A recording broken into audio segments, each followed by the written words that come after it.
Hi viewers, welcome to our channel. Janasena party టీడీపీతో పొత్తు పెట్టుకొని 21 సీట్లే తీసుకోవడం పైన ఆ మధ్య అటు వైసీపీ నుంచి కానివ్వండి, లేకుంటే కొంతమంది విశ్లేషకులు ఎన్నో విమర్శలు చేయడం చూసాం.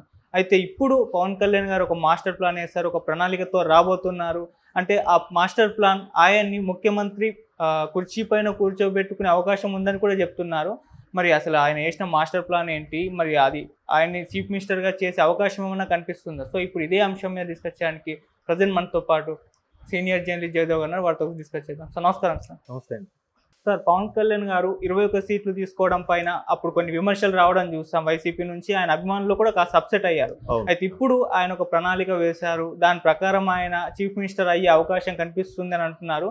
సో దీంట్లో వాస్తవం ఎంత ఉంది, అసలు ఆయన వేసిన మాస్టర్ ప్లాన్ ఏంటి సార్? మాస్టర్ ప్లాన్ అంటే మాస్టర్ ప్లాన్ అనుకోకూడదు. మొత్తం మీద ఆయన మొదటి నుంచి చెప్పేది ఏంటంటే వ్యతిరేక ఓటు చేయించకూడదు, అండ్ మోరోవర్ రాష్ట్రానికి ఒక అనుభవజ్ఞుడు ముఖ్యమంత్రి కావాలి. ఆ అనుభవజ్ఞుడితో మనం పనిచేసినప్పుడు ఫ్యూచర్లో మనము బలమైన పార్టీగా ఎదిగినప్పుడు ముఖ్యమంత్రిగా అయితే లేదా కీలకమైన మంత్రి పదవులు వస్తే ఎలా నడిపించాలి, ఎలా ముందుకు తీసుకెళ్ళాలి అనేది ఆయన మొదటి నుంచి నొక్కి ఒక్కని చెప్తున్నాడు. మొన్న రీసెంట్గా కూడా మనకేం తక్కువ, మనకి ఎంత పర్సంటేజ్ ఉంది, మనం సీట్లు తగ్గించుకుని బీజేపీకి ఇవ్వడం, బీజేపీకి 2% కూడా లేదు కదా, ఇట్లాంటి వార్తలు వచ్చినప్పుడు కూడా ఆయన అదే చెప్పాడు. మన పోలింగ్ ఏజెంట్లు కూడా లేరు సరిగ్గా. మనం టీడీపీ వాళ్ళ మీద డిపెండ్ అయ్యి వెళ్ళాల్సిన పరిస్థితి. టీడీపీ వాళ్ళు ఎలా నడుచుకుంటున్నారు, ఎలాగ సామరస్యంగా ఉంటున్నారు, ఎలాగ గ్రౌండ్ లెవెల్లో పార్టీని బలోపేతం చేస్తున్నారు, పార్టీ క్యాడర్ ఏంటి, కార్యకర్తల యొక్క సమాలోచనలు ఎలా ఉండబోతున్నాయి, వీటన్నిటి మీద కూడా సమన్వయ కమిటీలాగా ఏర్పడి మనం వాళ్ళతో కలిసి పనిచేసుకోవాలి, నేర్చుకోవాలనే ఉద్దేశంలో చెప్పారు. అయితే మేబీ దీని వెనక మాస్టర్ ప్లానే ఉండుండొచ్చు, తప్పులేదు కదా. ఎప్పటికీ అలాగే ఉండిపోతారా? ఇప్పుడు కూటమిలో నెంబర్ 1 చంద్రబాబు గారు ముఖ్యమంత్రి అభ్యర్థి, నెంబర్ 2 ఎవరంటే పవన్ కళ్యాణ్ గారేగా, అంతే కదా. నెంబర్ 3 లోకేష్ గారు, మిగతా వాళ్ళు వస్తే రావచ్చు కదా, బీజేపీ వాళ్ళు తర్వాత ఎక్కడో ఉంటారు. అంటే ఎందుకు ఆ స్థానం ఏర్పరచుకున్నాడు? ఒక కీలకమైన బాధ్యతగా కూటమిని ఏర్పరచుకొని ప్రభుత్వ వ్యతిరేక ఓటును చేర్చకూడదు, వీళ్ళు చేసే అరాచకాలను ఎలాగైనా అడ్డుకోవాలి, దానికి మన కేంద్రం నుంచి కూడా కొంత మద్దతు కావాలి, రేపు కేంద్రంలో ఇదే బీజేపీ ప్రభుత్వం వచ్చినట్లయితే మనకు సపోర్టుగా మద్దతుగా బాగుంటుంది, మనం ఇప్పటికీ అప్పుల్లో అన్ని రకాలుగా, ఒకటి కాదు ఒక 10 రకాల 100 రకాల ఎలిమెంట్స్ని మైండ్లో పెట్టి రన్ చేస్తూ ఒక్కొక్కటి plan A, plan B, plan C work out చేసుకుంటూ వచ్చాడు. ఆయన మొదటి నుంచి కూడా ఏం చెప్పాడు, ప్రభుత్వ వ్యతిరేక ఓటును ఎప్పటికీ చేల్చను అని. అలా చెప్పినట్టుగానే ఆగస్టులో జరిగిన బాబు గారు అరెస్ట్ అయిన మరుక్షణం లోపలికి వెళ్ళి ములాఖత్ అయ్యి వచ్చి బయటికి అనౌన్స్ చేసాడా లేదా? సో ఆలోచించి పెట్టుకున్నాడు కదా. అయితే ఇక్కడ మీరు అన్నట్టు మాస్టర్ ప్లాన్ గురించి నేను కూడా విన్నది ఏంటంటే, కొంతమంది ప్రముఖుల నోటి నుంచి పవన్ కళ్యాణ్ గారు బీజేపీతో ఉన్న సాన్నిహిత్య నేపథ్యంలో మీరు ఎంపీగా పోటీ చేయండి, రేపు పొద్దున్న సెంట్రల్లో బీజేపీ వస్తే మీకు కేంద్ర మంత్రి పదవి పక్కా బాగుంటుంది, కేంద్రంలో ఉండే పదవులు బట్టి ఒక నేషనల్ లెవెల్లో గ్రిప్ వస్తుంది, కేంద్ర మంత్రి అనే ఆ హోదా వేరుంటుంది అని చెప్పినా కూడా ఆయన ఎందుకో రాష్ట్రానికే మొగ్గు చూపాడు. ఎందుకంటే అక్కడికి వెళ్ళిపోతే రాష్ట్రానికి కొంచెం ఎడబాటు అయినట్టే. రాష్ట్రానికి చెందిన ఎంపీయే కానీ కొంచెం ఎడబాటు అయినట్టు ఉంటుంది. ఎందుకులే, ఎక్కడైతే ఉంటుంది వర్క్ కూడా నేర్చుకోవాలి, పని నేర్చుకోవాలి బాబు గారి నాయకత్వంలో. అంటే దాని అర్థం రేపు పొద్దున్న ఏమో ఛాన్స్ ఉంటుందేమో, ఈయనకి కీలకమైన పదవి హోంమంత్రివి, ఆర్థిక శాఖ అలాంటివి ఇస్తారేమో, ఈయన ఈ మధ్యన నీటిపారుదల శాఖ గురించి ఎక్కువ మాట్లాడుతున్నారు కాబట్టి నీటిపారుదల శాఖ ఇస్తారేమో, పోలవరం లాంటివి ఈయన హయాంలోనే పూర్తవుతాయేమో, ఇట్లా రకరకాలుగా ఎవరికాలు ఆలోచన చేస్తూనే ఉన్నారు.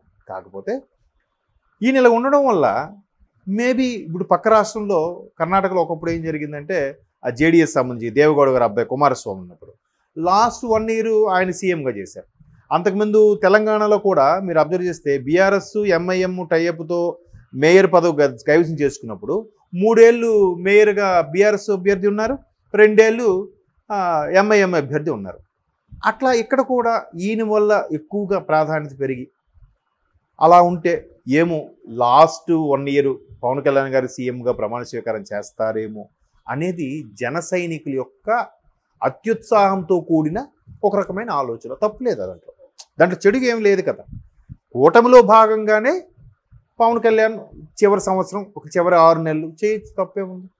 సరదాగా అనుభవం, లైఫ్లో ఒక్కసారైనా ముఖ్యమంత్రి అయ్యానరా, అంతే కదా, ఒక్కరోజైనా ముఖ్యమంత్రే.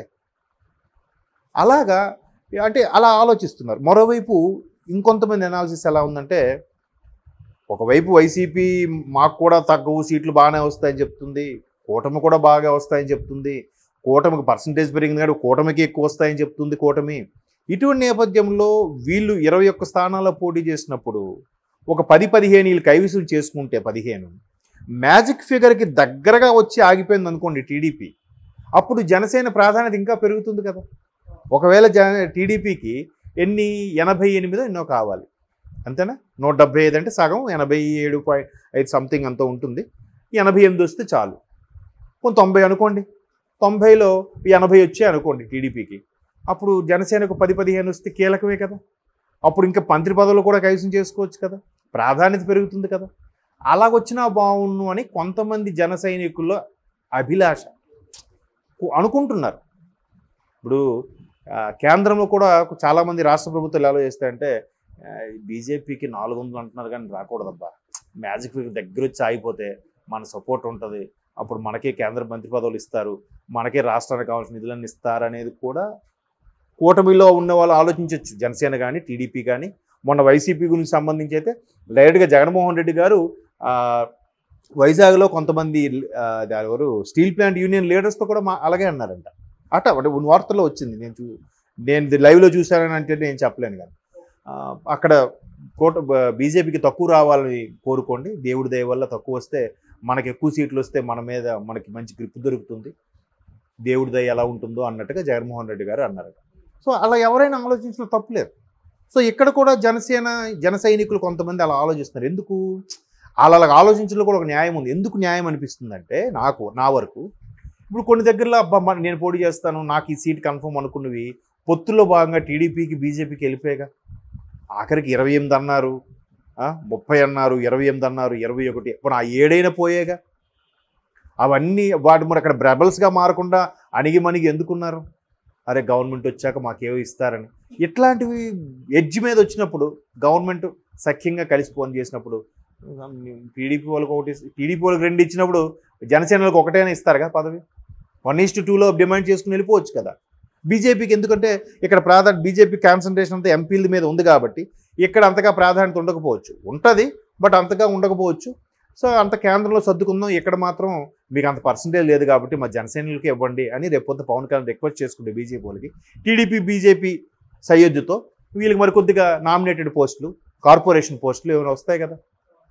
సో అలాగా అది ఆలోచిస్తున్నారు. ఒకవేళ అలాగానైతే హ్యాపీయే. పవన్ కళ్యాణ్ గారికి ఎక్స్పీరియన్స్ ఇండైరెక్ట్గా చెప్పింది అదే, ఎక్స్పీరియన్స్ కోసం బాబు గారితో లాంటి